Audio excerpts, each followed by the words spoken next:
17-year-old Harrison Blackwood sat frozen at the mahogany desk, staring at another failed exam. His hands trembled slightly as he held the paper marked with a bold red F circled at the top. Behind him stood Emma Walsh, the housekeeper's daughter. She was his age, with blonde hair pulled back in a simple ponytail, wearing her school uniform. Her hand rested gently on his shoulder. Across the library, his father, Marcus Blackwood, stood in his tailored navy suit and red tie, arms crossed. The disappointment in his eyes cut deeper than any words. Beside him, Harrison's mother, Catherine, watched with concern, her hands clasped together nervously. This was the 5th test Harrison had failed this month, and his father's patience had finally run out. "I don't understand," Marcus said, his voice heavy with frustration. "You have every advantage. The best school, private tutors, every resource money can buy. Yet you continue to fail." Harrison couldn't meet his father's gaze. Shame burned in his chest. He wanted to explain, to make his father understand, but the words stuck in his throat like they always did. "Perhaps he's not trying hard enough," Marcus continued, pacing now. "Perhaps he thinks success will just be handed to him because of his last name." "That's not fair, Marcus," Catherine interjected softly. But Harrison knew his father wasn't entirely wrong. He had been coasting, distracted, assuming everything would work out somehow, because it always had before. Emma squeezed his shoulder gently. She had been watching the scene unfold with quiet understanding. She and her mother had lived in the staff quarters of the Blackwood estate for 5 years now, and she'd seen Harrison struggle from a distance.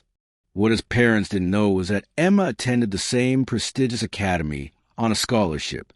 She earned top marks in every class, while her mother cleaned the very library they stood in. After his parents left the room, Harrison finally looked up at Emma. His eyes were red. "I'm not stupid," he whispered. "I'm really not." "I know you're not," Emma said, pulling up a chair beside him. "May I?" He nodded, and she gently took the exam from his hands. She studied it carefully, her green eyes scanning each problem and his answers. After a long moment, she looked at him with something that wasn't pity. It was recognition. "Harrison, can I show you something? Not as a tutor or a teacher, just as someone who understands." Over the next hour, Emma didn't lecture him about studying harder or concentrating more. Instead, she did something no one had ever done before. She asked him how he saw the problems, how his mind worked through them, what happened when he tried to focus on the words. And slowly, carefully, she began to show him something extraordinary. "Look," she said, taking out her own notebook. "When I read this history question, my brain wants to jump around. It wants to read the last sentence first, then the middle, then the beginning. For years, teachers told me I was reading wrong, that I needed to slow down and read in order." Harrison leaned forward, intrigued. "But then I discovered something," Emma continued. "My brain wasn't wrong. It was just different. So instead of fighting it, I learned to work with it. I read the questions backwards. I break them into pieces. I use colors and diagrams to organize information in ways that make sense to me." She pulled out colored pencils and began marking up a practice problem, creating a visual map that transformed the jumbled words into something clear and logical. Harrison watched in amazement. "I thought I was the only one who got confused like that." "You're not," Emma said warmly. "Not even close. There are different kinds of intelligence, Harrison. Different ways of processing information. The problem isn't that you can't learn. It's that no one has shown you how you learn best." Over the following weeks, something remarkable happened. Emma would arrive at the library after her own homework was finished, and she and Harrison would work together. She never made him feel lesser for needing help.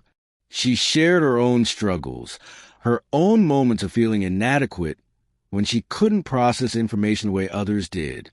She taught him about breaking large tasks into smaller ones, about using movement and music to help concentration, about taking breaks when his mind felt overwhelmed rather than pushing through until everything became a blur. "My mother always tells me," Emma said one evening as they worked, "that the wealthiest person isn't the one with the most money. It's the one who understands their own worth and helps others discover theirs." Harrison looked at her thoughtfully. "Your mother is wiser than half the business executives. My father knows." Emma smiled. "She cleans their offices.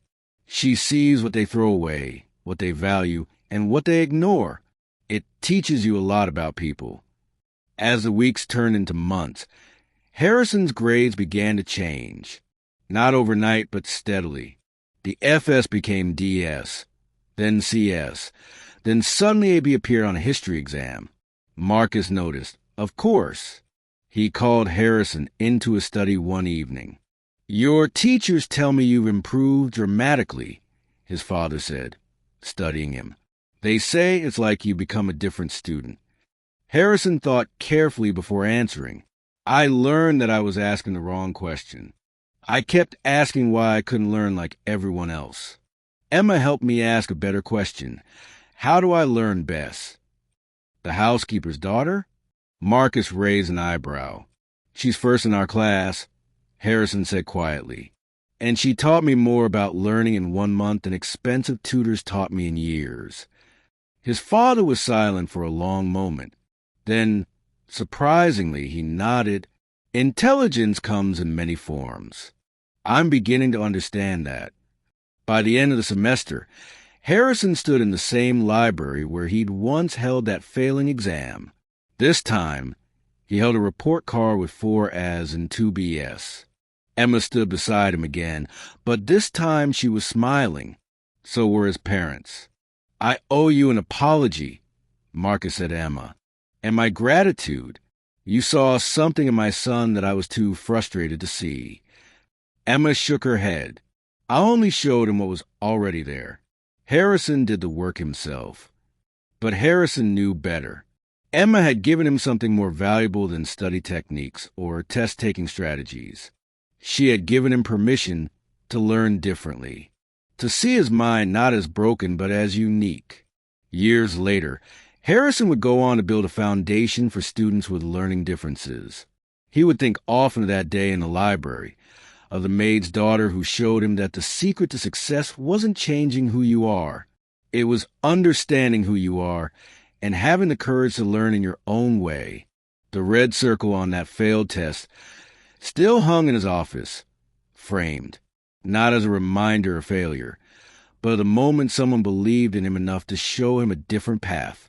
And sometimes that makes all the difference. If this story touched your heart, please share, and subscribe for more inspiring tales. Leave a comment below telling us about a time someone believed in you when you needed it most.